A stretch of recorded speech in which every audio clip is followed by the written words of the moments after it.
Hello વિદ્યાર્થી મિત્રો, એજ્યુટેકનો ચેનલમાં આપનું સ્વાગત છે। આજે આપણે શીખીશું ધોરણ 6 વિષય સામાજિક વિજ્ઞાન પાઠ 3 પ્રાચીન નગરો અને ગ્રંથો। પાઠ 3 ના સ્વાધ્યાયના પ્રશ્નોના જવાબની અહીં આપણે સમજ મેળવીશું। તો ચાલો શીખીએ પાઠ 3 પ્રાચીન નગરો અને ગ્રંથો। સૌપ્રથમ પ્રશ્ન નંબર 1, નીચે આપેલા પ્રશ્નોના વિકલ્પોમાંથી યોગ્ય વિકલ્પ પસંદ કરી ઉત્તર લખવાના છે। સવાલ નંબર 1, સિંધુ ખીણ સભ્યતાના અવશેષો સૌપ્રથમ કયા સ્થળેથી મળી આવ્યા?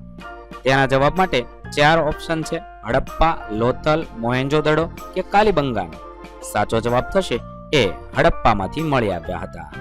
સવાલ નંબર 2, હડપ્પીય સભ્યતાનું કૃષિ ક્રાંતિનું મથક કયું નગર હતું? એ લોથલ, મોહેન્જો-દડો, કાલીબંગાન કે ધોળાવીરા? સાચો જવાબ થશે સી, કાલીબંગાન હતું। સવાલ નંબર 3, ઋગ્વેદમાં કેટલા મંડલો છે?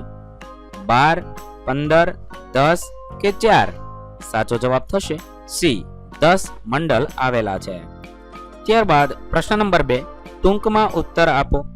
સવાલ નંબર 1, હડપ્પીય સભ્યતાના નગરના રસ્તાઓનો પરિચય આપો। હડપ્પીય સભ્યતાના નગરના રસ્તાઓ સગવડતાવાળા હતા। શહેરના મુખ્ય 2 રાજમાર્ગોમાં એક ઉત્તરથી દક્ષિણ અને બીજો પૂર્વથી પશ્ચિમ જાય। અહીં મુખ્ય માર્ગોની સમાંતરે શેરીઓ આવેલી હતી। રસ્તાઓ એકબીજાને કાટખૂણે મળતા હતા। આખું નગર ચોરસ અને લંબચોરસ વિભાગોમાં વહેંચાઈ જાય એ રીતે રસ્તા અને શેરીઓનું આયોજન કરવામાં આવ્યું હતું। જાહેર રસ્તાઓ પર રાત્રિ પ્રકાશની વ્યવસ્થા હતી। સવાલ નંબર 2, હડપ્પીય પ્રજાની સર્જન શક્તિ અને કલા કારીગરી રમકડામાં વ્યક્ત થાય છે। વિધાન સમજાવો। હડપ્પીય સભ્યતાના અવશેષોમાં રમકડા મળી આવ્યા છે। તે દર્શાવે છે કે આ સમયના લોકો બાળ પ્રેમી હતા। સિંધુ ખીણની સભ્યતાના લોકોએ પોતાના બાળકો માટે વિવિધ પ્રકારના રમકડા બનાવ્યા હતા। તેમાં પંખી આકારની સિસોટીઓ, ઘૂઘરા, ગાડા, લખોટી, પશુ પંખી અને સ્ત્રી પુરુષના આકારના રમકડા, માથું હલાવતું પ્રાણી અને ઝાડ પર ચડતા વાનરની કરામત દર્શાવતા રમકડા મુખ્ય છે। આ પરથી કહી શકાય કે હડપ્પીય પ્રજાની સર્જન શક્તિ અને કલા કારીગરી રમકડામાં વ્યક્ત થાય છે। 3, લોથલ વિશે નોંધ લખો। લોથલ અમદાવાદ જિલ્લામાં ધોળકા તાલુકામાં ભોગાવો નદીના કિનારે આવેલું છે।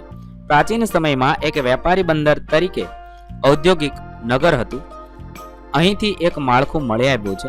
તેને ઘટકો ડોકયાર્ડ માનવામાં આવે છે। અહીં આવતા વાહનોને ભરતીના સમયે લાંગરીને માલ સામાનને ચડાવવા ઉતારવાના ઉપયોગમાં તે આવતો હશે એવું માની શકાય। આ ઉપરાંત લોથલમાંથી વખારો અને મણકા બનાવવાની ફેક્ટરી પણ મળી આવી છે। આ બધા અવશેષો દર્શાવે છે કે લોથલ સિંધુ ખીણની સંસ્કૃતિનું સમૃદ્ધ શહેર, અગત્યનું આંતરરાષ્ટ્રીય બંદર અને વેપારી મથક હતું। પ્રશ્ન નંબર 3, ખાલી જગ્યા પૂરો। 1, કાલીબંગાન હાલ ખાલી જગ્યા રાજ્યમાં આવેલ છે? રાજસ્થાનમાં આવેલ છે। 2, હડપ્પીય સભ્યતામાં મળી આવેલ સ્નાનગૃહ ખાલી જગ્યા નગરમાં આવેલ છે? મોહેન્જો-દડોમાં આવેલ છે। 3, ધોળાવીરા ખાલી જગ્યા જિલ્લામાં મળી આવેલ પુરાતત્વીય સ્થળ છે? કચ્છ જિલ્લામાં મળી આવેલ છે। ત્યારબાદ પ્રશ્ન નંબર 4, નીચેના વિધાનો ખરા છે કે ખોટા તે જણાવો। 1, હડપ્પીય સભ્યતા મિસર સભ્યતાની સમકાલીન માનવામાં આવે છે। વિધાન ખોટું છે। 2, ધોળાવીરામાં વરસાદના પાણીના સંગ્રહની વ્યવસ્થા હતી। વિધાન ખરું છે। 3, ધોળાવીરાની નગર રચના 2 ભાગમાં વહેંચાયેલ છે। વિધાન ખોટું છે। 4, વેદ મુખ્યત્વે 7 છે। વિધાન ખોટું છે।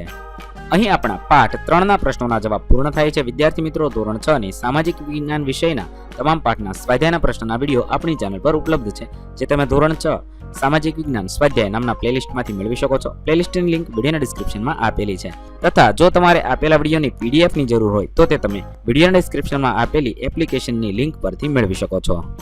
વિદ્યાર્થી મિત્રો, આપેલા વિડીયોની જો તમારે પીડીએફની જરૂર હોય તો તમે આપણી એપ્લિકેશન સ્માર્ટ સાથી પરથી મેળવી શકશો।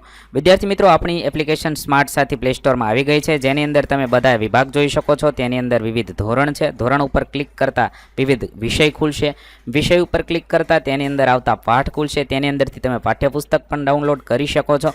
તેની અંદર આપેલા પાઠમાં ક્લિક કરતા તમે પાઠની પીડીએફ, સ્વાધ્યાયની પીડીએફ, સ્વાધ્યાયન પોથીની પીડીએફ, પાઠના વિવિધ વિડીયોઝ, સ્વાધ્યાયના વિડીયોઝ, સ્વાધ્યાયન પોથીના વિડીયોઝ બધું જોઈ શકો છો અને ડાઉનલોડ પણ માત્ર એક ક્લિકમાં કરી શકો છો। વિદ્યાર્થી મિત્રો, આપણી એપને સપોર્ટ કરજો, ડાઉનલોડ કરજો।